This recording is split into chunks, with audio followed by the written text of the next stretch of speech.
Hey everybody, welcome to another episode of Bubblegum Reviews. My name is Steve and today I will be reviewing used cars. So we have Kurt Russell, Frank McRae, Garrett Graham, Jack Warden, and Deborah Harmon. And actually a few others I can't remember off the top of my head. One Michael something. But anyways, this is a first time watch for me. I did a little research on what it's about and everything like that and the reviews and was surprised at the reviews. So I kind of had a little higher bar going in with this and I was hoping for some laughs. I won't say I was disappointed with the laughs. I did get some. I just feel like I didn't get as many as I thought I was going to get. With that being said, Jeff and Joe or John, Jeff is Garrett Graham and Joe or John. I can't remember which one. He's Frank McRae. Those two are my favorite in this. They're the funniest. They make me laugh the most. Kurt Russell, to me, was miscast. I feel like he did not belong in this movie. I'm not saying he did a bad job. I'm just saying that I didn't feel it out of him. He wasn't making me laugh or anything like that. I mean, there was maybe one time that I actually kind of laughed from what he did. Toby the dog, man, he was top tier acting. That right there was A plus for effort. That shit was great. The bar fight scene was freaking chaotic and funny. The car chase scene was Indiana Jones, Blues Brothers, and Mad Max all rolled into one. A lot of fun. They really sell the shit out of those tits in this movie, that's for sure. Like, literally sell those tits. That was so weird. This movie is like a lot of nuts going on. Like there's so much going on in this movie, and then at times it's just like it kind of winds down. But for the most part, it's a lot of chaotic, almost like bonkers. Also, I don't know if you notice, if you have seen this, but in the very beginning, at least for my copy, in the very beginning, the almost like the filming of this at one scene when Jack Warden's in it is blurry and just terrible. If you see it and you notice it, you're going to know exactly what I'm talking about. It's in the very, very beginning of this movie. But I don't know what happened, if it was like just a bad roll of film and they decided to go with it or what, but it was ugly. I didn't like it. So director, we have Robert Zemeckis, who I actually like a lot of his stuff. He did all the Back to the Future movies. He did Who Framed Roger Rabbit, and he did Forrest Gump. Out of those three, I think my least favorite, I know I'm going to get so much flack for saying this, is probably Forrest Gump. But it's true. I don't hate Forrest Gump. I'm not as big a fan as everybody else. IMDb gave this a 6.8 out of 10. Rotten Tomatoes gave it a 77%. I give it a 6 out of 10. There's definitely problems with this movie, but overall, I enjoyed it. It's an 80s movie, so you got the 80s cheesy, funny holes and everything like that. It's all just a big old snowball of fun, crazy, and chaos. I love it, though.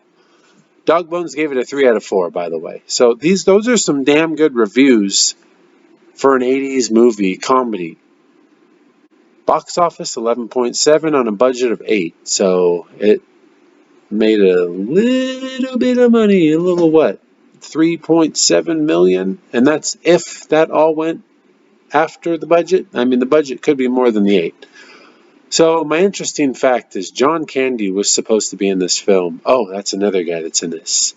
So John Candy was supposed to play the sleazy lawyer for Jack Warden, one of the Jack Warden. The lawyer. Sorry, not he. The lawyer ends up getting played by Joe Flaherty. Flaherty. He ended up having to drop out though due to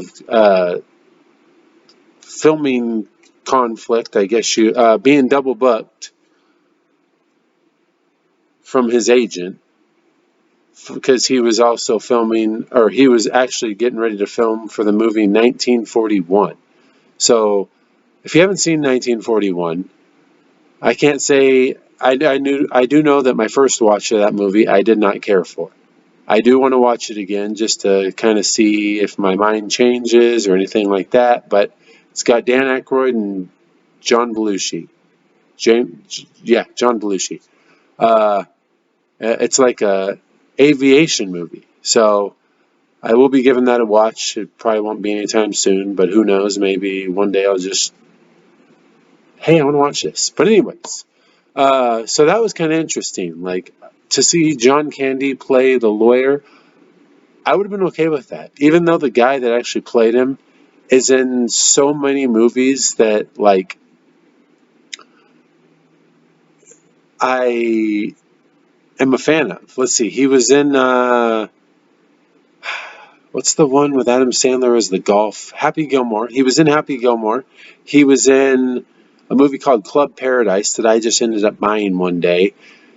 This guy's in a lot of stuff that I'm a fan of, so I enjoy it, and I do like his acting. He is funny, but John Candy playing that role, I think would have been better. I wish John Candy would have went with that role instead of 1941. But hey, past is past. Other than that, I will be. I've actually started watching The Bad Batch, which I probably won't get to reviewing that until I finish the whole thing. So that'll be a little while, but I am totally stoked for this. I watched my first episode the other night and actually enjoyed it. I'm sorry, not actually enjoyed it. I freaking enjoyed it. Yes, but my next movie up is a toss up between, let's see, two or three of them. One of them, actually, here I'll just show you guys all of what is on the menu for next. So first off, we have Emperor's New Groove, Hatfields and McCoys, Troy, or I don't own this, but the first Captain America, the first Avenger, because I'm going to start doing the Marvel movies and start doing rating those as well. So one of these four will be next. So stay tuned. You guys have a good day. Like and subscribe. Thank you for my newest subscriber. Welcome. I hope you enjoy this, and you guys have a good day. All right. Also, check out my Letterboxd.